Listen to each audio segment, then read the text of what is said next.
Sejam muito bem-vindos. Vamos para mais uma porção da Palavra de Deus com o objetivo de ouvir a Bíblia inteirinha em um ano. Está sendo muito fácil, está sendo muito prazeroso. Continue firme, logo logo teremos ouvido a Bíblia inteira. Hoje nós vamos começar com o Salmo 112.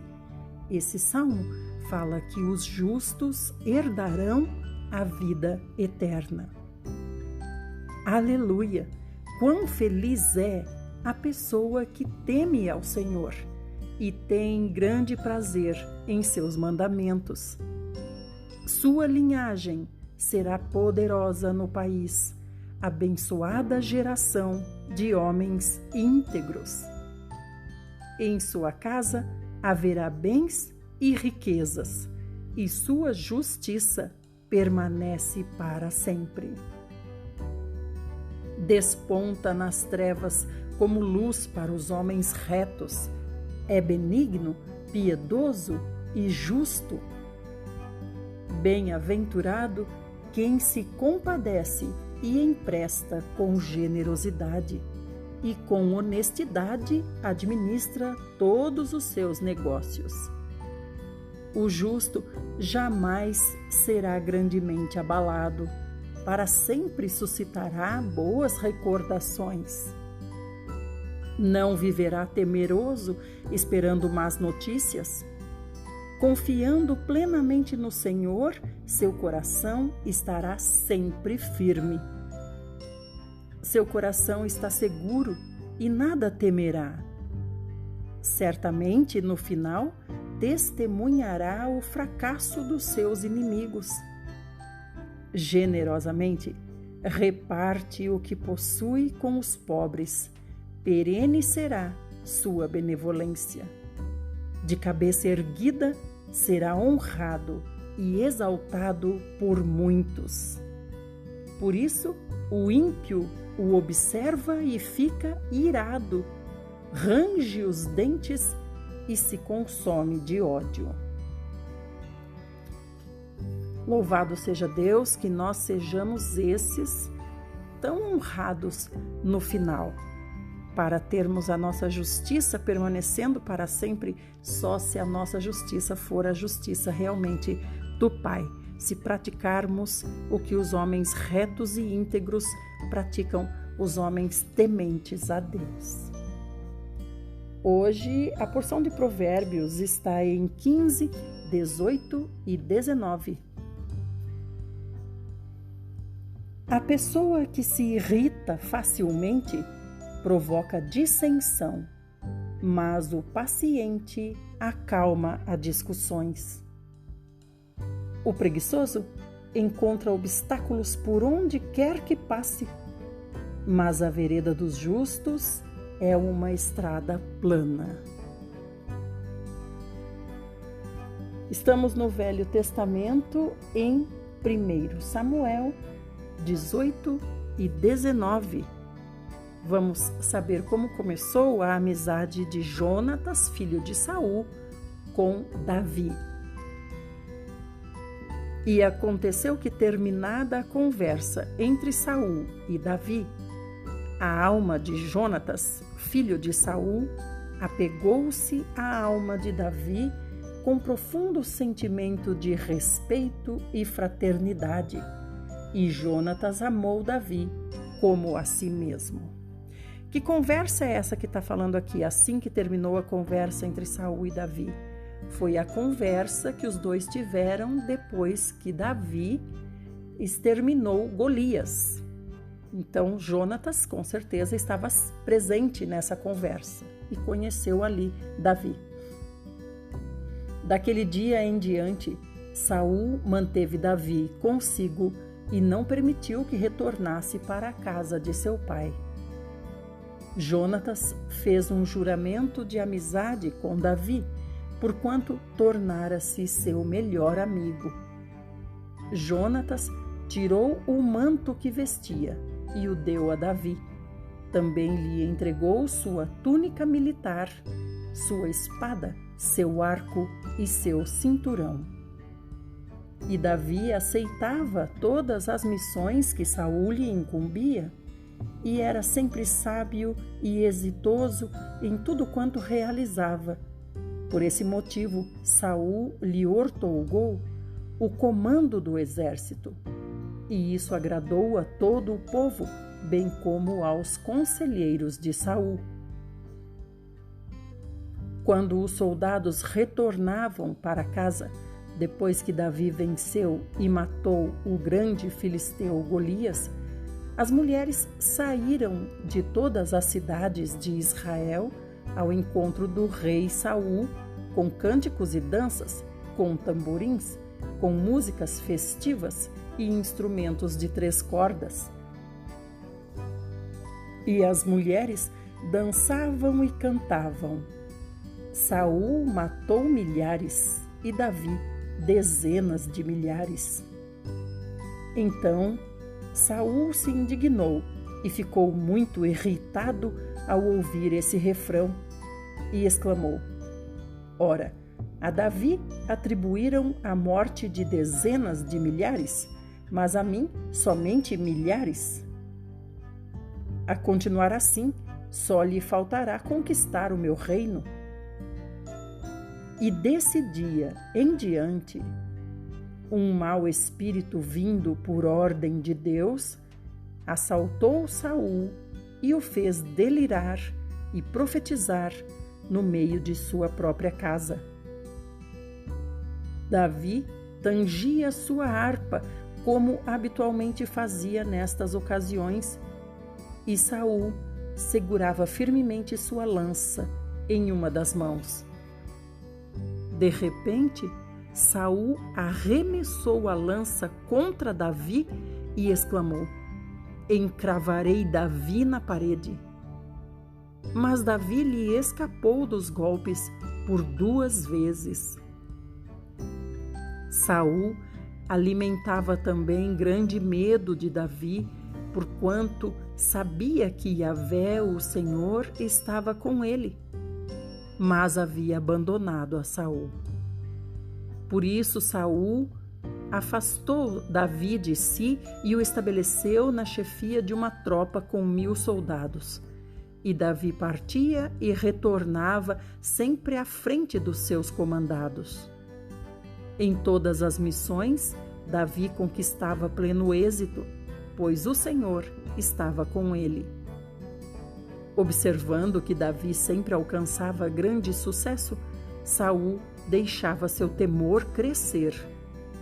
Mas todos em Israel e em Judá amavam Davi, porquanto ele sabia conduzir seu exército nas batalhas e o trazia de volta. Então Saul disse a Davi: Apresento-te minha filha mais velha, Merabe, que desejo conceder-te por esposa. Tão somente serve-me como um guerreiro e trava as batalhas do Senhor. Todavia, Saul tramava em seu íntimo: Ora, não morra ele por minha mão, mas pelas mãos dos filisteus. E Davi replicou a Saul: Quem sou eu e minha família? Qual é a minha linhagem ou o clã de meu pai em Israel, para que eu seja digno de me tornar genro do rei? Por este motivo, quando chegou a época de Merabe, a filha de Saul, ser concedida em matrimônio a Davi, ela de fato foi dada a Adriel, de Meolá. Ora, Mical, a outra filha de Saul, se apaixonou por Davi, o que pareceu muito bom aos planos de Saul. Assim que lhe trouxeram a notícia, Saul pensou: Eu darei Mical a Davi para que lhe sirva de armadilha, e logo a mão dos filisteus haverá de cair sobre Davi. Então Saul instruiu seus conselheiros para que dialogassem com Davi em particular, argumentando: O rei anda muito satisfeito contigo e todos os seus conselheiros te estimam. Aproveita este momento e torna-te, portanto, genro do rei. Os servos do rei repetiram essas palavras aos ouvidos de Davi. Contudo, Davi retrucou: Parece-vos pequena honra e responsabilidade ser genro do rei?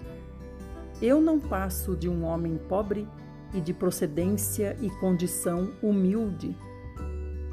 E os servos do rei levaram essa resposta ao conhecimento de Saul e relataram. Estas foram as palavras que Davi declarou. Diante do que lhes replicou Saul: Então direis isto a Davi: O rei não pretende nenhum pagamento pela noiva, mas apenas os prepúcios de 100 filisteus mortos, a fim de vingar-se devidamente de seus inimigos. Ora, Saul planejava fazer Davi morrer pela mão dos filisteus. Em seguida, os conselheiros de Saul foram até Davi e lhe transmitiram essa oferta do rei, e o negócio pareceu bom aos seus olhos para se tornar genro do rei. Por isso, antes de se encerrar o prazo determinado, Davi e seus homens saíram em campanha e conseguiram matar 200 filisteus. Conforme o acordo, Davi trouxe os prepúcios dos filisteus e os apresentou diante do rei, a fim de tornar-se oficialmente genro do rei. Então Saul entregou a Davi em casamento a sua filha Mical. Quando Saul chegou com clareza à conclusão de que Yahvé caminhava com Davi e que sua filha Mical o amava muito, temeu Davi ainda com maior pavor e jamais deixou de odiar Davi e de persegui-lo durante toda a sua vida. Os príncipes e comandantes filisteus continuaram promovendo guerras e batalhas. Contudo, todas as vezes que tentavam alguma emboscada ou ataque, Davi se destacava como o mais hábil dos comandantes de Saul, e a cada dia sua fama crescia por toda a região. Capítulo 19. Saul tenta matar Davi. Saul contou a seu filho Jonatas e a todos os seus oficiais a sua intenção de levar Davi à morte. Ora, Jonatas, filho de Saul, nutria grande amizade por Davi e advertiu a Davi, dizendo: Meu pai busca tua morte. Fica, portanto, de sobreaviso amanhã de manhã, procura o teu refúgio e esconde-te. Eu sairei e permanecerei ao lado de meu pai, no campo em que estiveres, e então intercederei por ti junto a meu pai, saberei sobre o que ele planeja e depois te informarei. Jonatas falou bem de Davi a seu pai Saul e aconselhou: Não peque o rei contra o teu servo Davi, porque nenhuma falta cometeu contra ti. Pelo contrário, tudo o que tem realizado tem sido de grande vantagem para ti. Ele arriscou sua própria vida, matou aquele enorme filisteu, e Yahvé deu a todo Israel uma grande vitória. Tu o viste e te regozijaste? Por que haverias de cometer tamanho erro, derramando o sangue de um inocente, cometendo o pecado de levar Davi à morte sem motivo? Então Saul atendeu ao pedido de Jonatas e jurou em o nome do Senhor, o Deus vivo, que Davi não seria morto. Então Jonatas chamou Davi e lhe comunicou as boas notícias. Aí o levou a Saul, e Davi continuou a servir o rei, como de costume. Entretanto, uma nova guerra irrompeu contra os filisteus. Davi prontamente os atacou e derrotou de forma tão devastadora que todos eles fugiram atônitos. Ora, um espírito maligno, mandado segundo a vontade do Senhor, dominou Saul quando ele estava sentado em sua casa e segurava firme sua lança à mão, enquanto ouvia Davi que dedilhava sua harpa. Num dado momento, Saul procurou encravar Davi na parede com sua lança, mas Davi desviou-se e a lança ficou encravada na parede. E Davi conseguiu sair correndo e fugiu de Saul. Naquela mesma noite, contudo, Saul enviou alguns homens à casa de Davi com o objetivo de vigiar sua casa e matar Davi logo ao raiar do dia. Contudo, Mical, a esposa de Davi, lhe deu este conselho: se não escapas esta noite, amanhã serás um homem morto. E Mical fez Davi descer pela janela e ele saiu correndo e, uma vez mais, conseguiu fugir das mãos de Saul.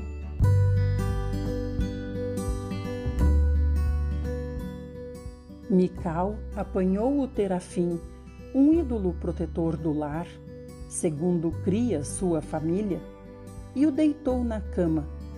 Pôs uma almofada de pelos de cabra na cabeceira e o cobriu com um manto. Assim que chegaram os mensageiros que Saul havia mandado para prenderem Davi, Mical lhes comunicou: Davi está doente. Mas Saul insistiu em sua decisão e fez com que seus homens voltassem à casa de Davi e recomendou a eles: trazei Davi, ainda que sobre sua própria cama, a fim de que eu mesmo ponha um fim à sua vida.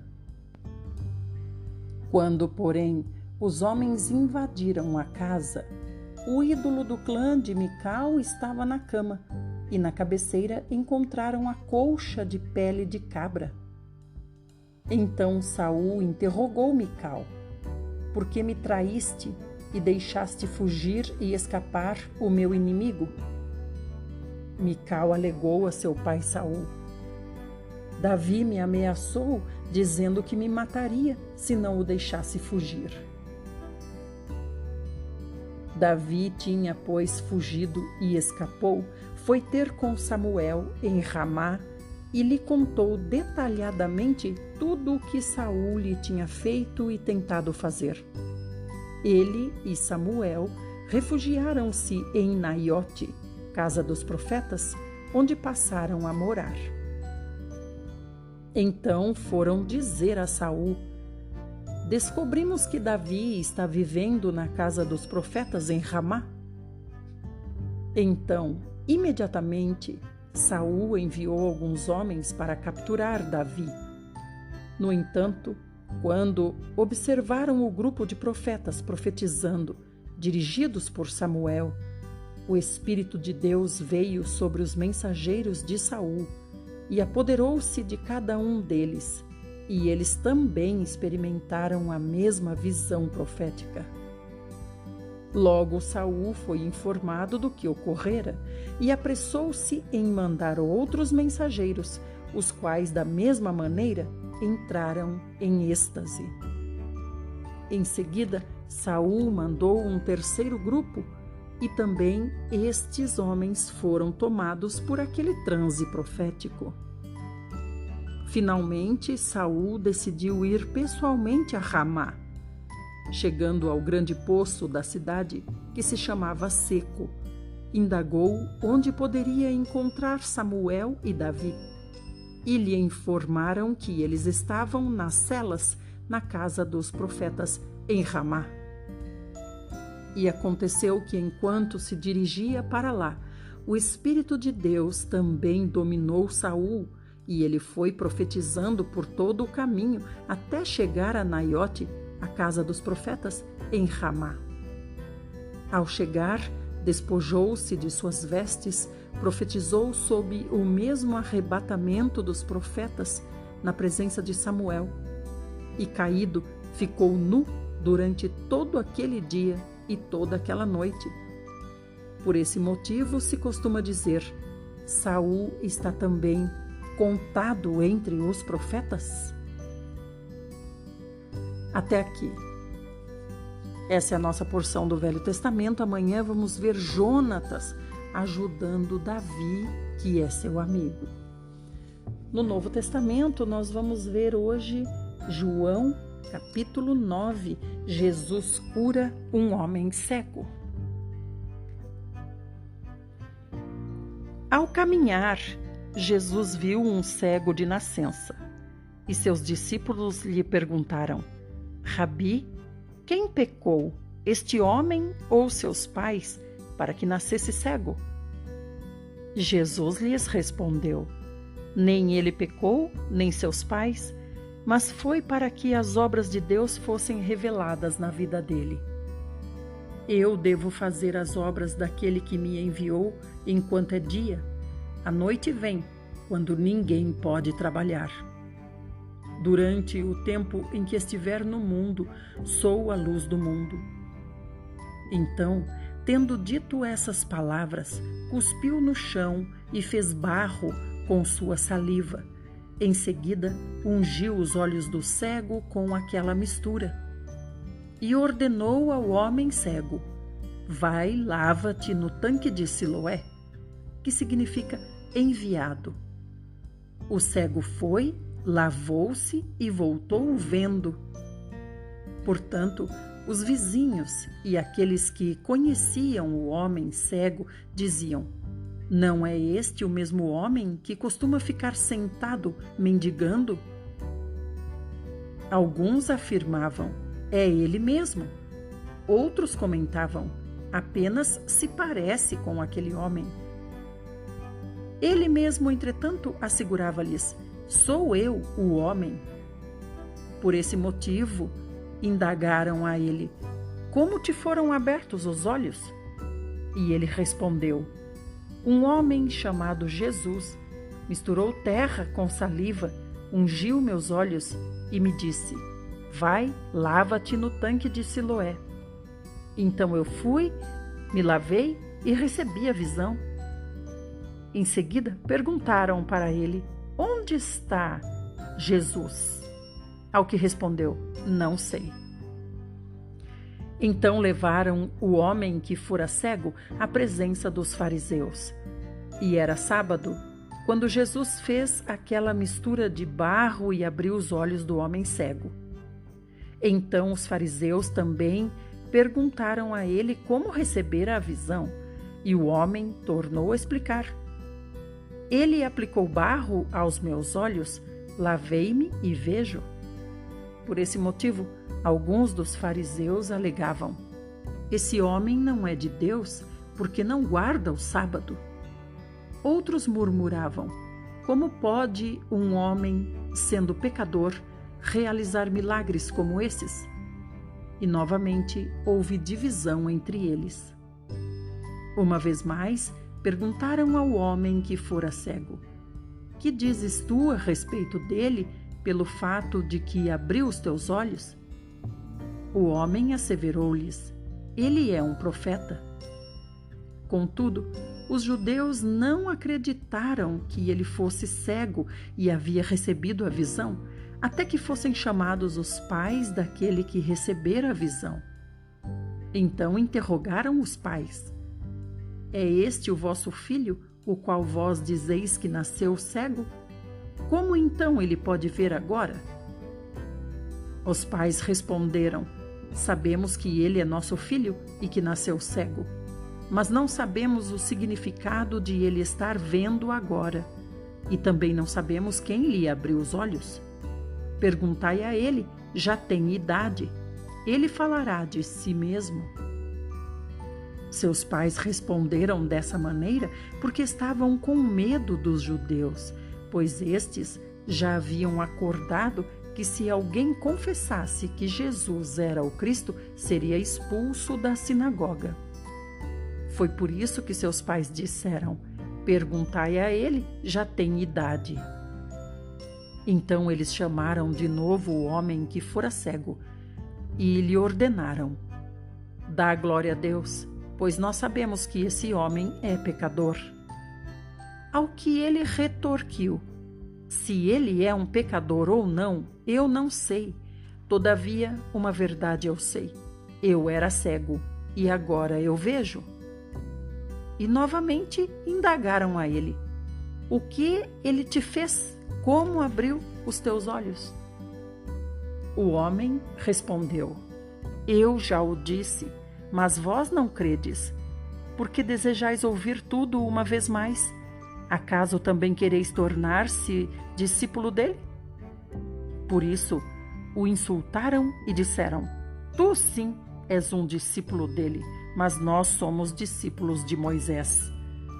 Sabemos que Deus falou a Moisés, mas quanto a esse sujeito, nem sabemos de onde vem. O homem questionou: Ora, isso é surpreendente? Vós não sabeis de onde ele vem, e mesmo assim abriu-me os olhos. É sabido que Deus não ouve pecadores, mas a todo adorador de Deus e a todo que faz a sua vontade. A esse Deus atende. Desde o início do mundo, jamais se ouviu que alguém tenha aberto os olhos de um cego de nascença. Se esse homem não viesse de Deus, não poderia fazer obra alguma. Então concluíram: Tu que nasceste repleto de pecados, pretendes nos ensinar? E então o excluíram. Irmãos, esse excluir da sinagoga aqui significa tirar a pessoa do rol dos membros e aí passar a considerar essa pessoa filho do diabo. Mas isso segundo os homens, jamais segundo Deus. É até aqui que nós vamos ler hoje. Quero que fiquem todos bem, que meditem na palavra do Senhor, que vejam o quanto o Senhor é bom e amanhã retornaremos. Agora vá para o vídeo da oração e ouça também a oração. É importante que você receba essa ajuda para orar a palavra de Deus. Até amanhã.